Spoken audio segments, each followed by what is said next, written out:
بسم اللہ الرحمن الرحیم۔ اللہم صلی علی محمد وعلی آل محمد صلی اللہ علیہ وآلہ وسلم۔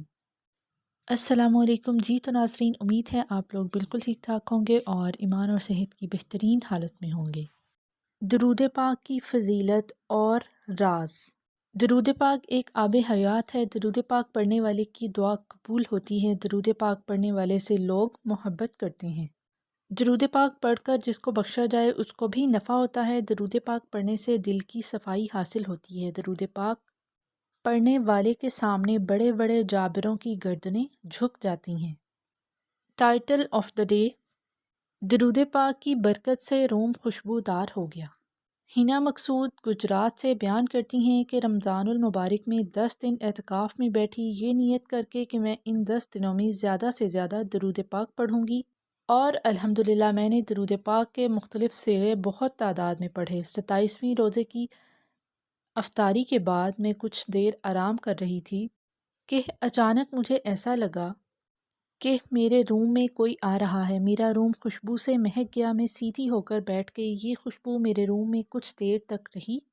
یقیناً یہ سب درود پاک کی برکت سے ہوا۔ ایک مرتبہ محبت سے درود پاک پڑھ لیجئے۔ اللہم صلی علی محمد وعلی آل محمد صلی اللہ علیہ وآلہ وسلم۔ ایک اور بہن اپنا خوبصورت واقعہ بیان کرتی ہیں۔ وہ اپنے تجربے سے بتاتی ہیں کہ میں نے یہ روٹین بنا لی کہ میں فجر کے بعد روزانہ درود پاک پڑھوں گی۔ روزانہ انہوں نے فجر کی نماز کے بعد درود پاک پڑھنا شروع کیا تو ناشتہ بنانے کا وقت ہو گیا۔ ہم لوگ گاؤں میں رہتے تھے، آگ لکڑی سے جلاتے ہیں۔ میں نے درود پاک پڑھتے ہوئے آگ جلانے کی کوشش کی، آگ نہیں جلی۔ طریقہ وہی تھا جس طرح روز آگ جلاتی تھی۔ مجھے یاد آیا کہ میں درود پاک پڑھ رہی ہوں، اس لیے آگ نہیں جل رہی۔ میں نے درود پاک پڑھنا روکا تو آگ جل گئی۔ یہ ایک بار نہیں بلکہ یہ میرا کئی بار کا تجربہ ہے۔ بے شک جو درود پاک سے منسلک ہو جاتا ہے، آگ سے اسے نجات مل جاتی ہے۔ درود پاک کا ایک اور واقعہ ایک بہن بیان کرتی ہیں۔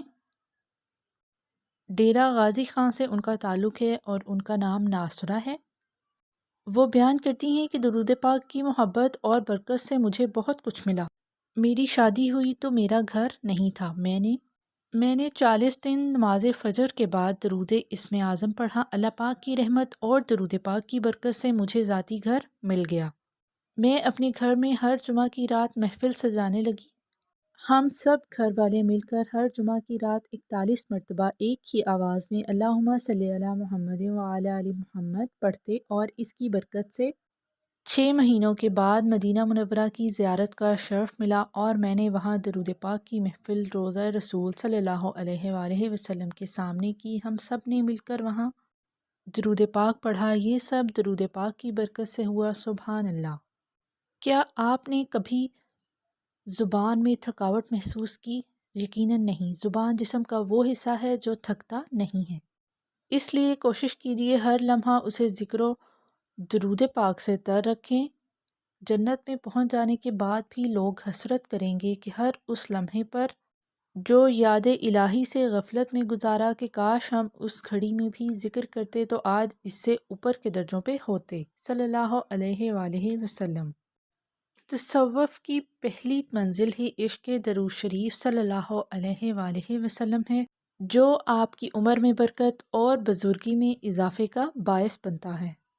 درود پاک پڑھنے والے کا درود شریف فرشتے دربار رسالت صلی اللہ علیہ وآلہ وسلم میں لے کر یوں عرض کرتے ہیں: یا رسول اللہ صلی اللہ علیہ وآلہ وسلم، فلاں کے بیٹے فلاں نے حضور صلی اللہ علیہ وآلہ وسلم کے دربار میں درود پاک کا تحفہ پیش کیا ہے۔ اللہ پاک سے دعا ہے کہ وہ ہمیں ادب، محبت اور کثرت سے درود پاک پڑھنے کی توفیق عطا فرمائے۔ آمین یا رب العالمین۔ یہ تعلق محبت کا ہے، ہم توڑ نہیں سکتے۔ دامن درود شریف کا ہم چھوڑ نہیں سکتے۔ اے رب، یہ تعلق تا قیامت سلامت رکھنا۔ آمین ثم آمین۔ اگر آپ کی درود پاک سے ریلیٹڈ کوئی سکسیس سٹوری ہے تو وہ آپ انسٹاگرام پہ میرے ساتھ شیئر کر سکتے ہیں۔ جزاک اللہ۔ خوش رہیں، اپنا بہت سارا خیال رکھیں۔ مجھے اجازت دیجیے، آؤں گی میں اگلی ویڈیو کے ساتھ۔ اللہ پاک آپ کا حامی و ناصر ہے۔ جزاک اللہ۔ اللہ حافظ۔